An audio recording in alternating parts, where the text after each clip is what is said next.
মোটরসাইকেলের যে অরিজিনাল নাম্বারটা সেই নাম্বারটা ফয়সালের বাবা চেঞ্জ করেছে করে একটা ভুয়া মোটরসাইকেল নাম্বার।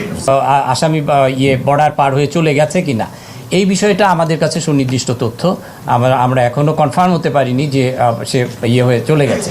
এটা একটা হতে পারে, এটা একটা অনেক সময় অপরাধীরা নানা ধরনের তথ্য দিয়ে, বিভ্রান্তিকর তথ্য দিয়ে নিজেদের অবস্থানটা গোপন করারও প্রয়াস চালাতে পারে, সেরকম একটা প্রচেষ্টা হতে পারে। আমরা দেশের ভিতরে বা কোথায় সে আছে আমরা তার অনুসন্ধান তদন্ত আমরা চালিয়ে যাচ্ছি এবং যে কোনো দেশের ভিতরে কোথাও আছে কি না থাকলে আমরা তাকে গ্রেপ্তারের চেষ্টা আমাদের। এরকম কোনো সুনির্দিষ্ট তথ্য নাই, আপনারা যেরকম মিডিয়া এবং বিভিন্ন সোর্স থেকে জানতেছেন এরকম আমাদের কাছে অনেক রকম তথ্য আসছে।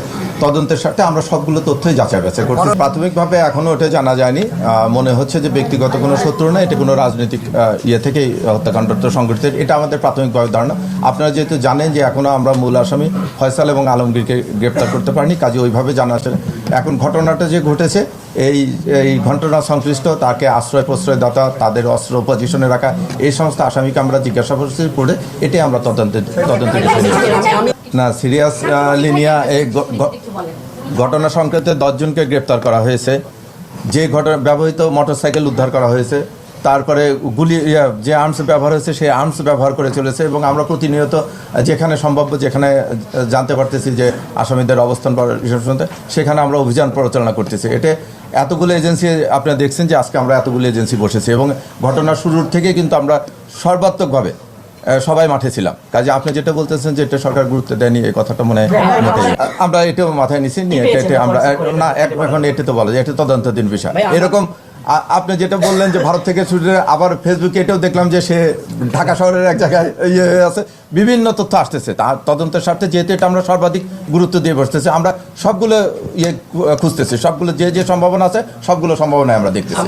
এটা তো একটা বড় তদন্তাধীন বিষয় যে উনি ওখানে কিভাবে আসলো, এরকম একজন ক্যান্ডিডেট, উনি একজন এত পপুলার একজন ব্যক্তিত্ব বা নেতৃত্ব আসলে এটা আমরা তদন্ত করতেছি।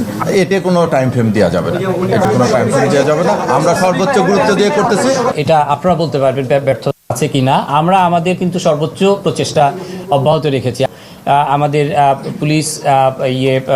পুলিশ হেডকোয়ার্টার্স, তারপরে ডিএমপি, ডিএমপি, বিজিবি, যেহেতু বর্ডার ক্রস করার প্রশ্ন আছে সেই জায়গায় আমরা প্রথম থেকেই আমরা বিজিবিকে আমরা ইনগেজ করেছি, উনি ব্রিফ করেছেন আপনাদেরকে, সাথে সাথে র্যাব আছে।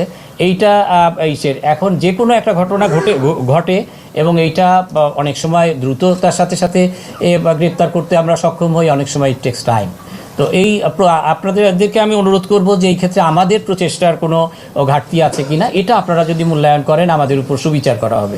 আমরা যখন প্রথম সিসি ক্যামেরার ফুটেজ পাই করে তখন ওই নাম্বার প্লেটটা দিয়ে আমরা মোটরসাইকেলের মালিকটা বের করলাম, আসলে তো এটা ভুয়া একটা মোটর না, ওই নাম্বার প্লেটটা দেখা যাচ্ছে যে ভদ্রলোকে, সেই ভদ্রলোক মোটরসাইকেল কিনে 8 মাস আগে বিক্রি করে দিয়েছে। কাজে আমরা তাকে নিয়ে আসছি এবং তখন মামলা দায়ের হয়নি। এটা করার জন্য আমরা তাকে কী করলাম, তখন তাকে জিজ্ঞাসাবাদ করে এই তথ্যগুলো তো আমাদেরকে জানতে হবে, বিআরটিএ যাচাই করতে হবে, আমাদেরকে মোটরসাইকেলের দোকানে যেতে হবে, এই জন্য তাকে আমরা 54 করেছিলাম। পরে যখন আমরা অরিজিনাল মোটরসাইকেলের নাম্বার প্লেটটা উদ্ধার করতে পারলাম এবং তখন তাকে আমরা করেছি, আজকে তার শুনানি আছে 54 থেকে তাকে রিলিজ করে দেওয়ার জন্য আমরা তাকে রিলিজ করে দিই।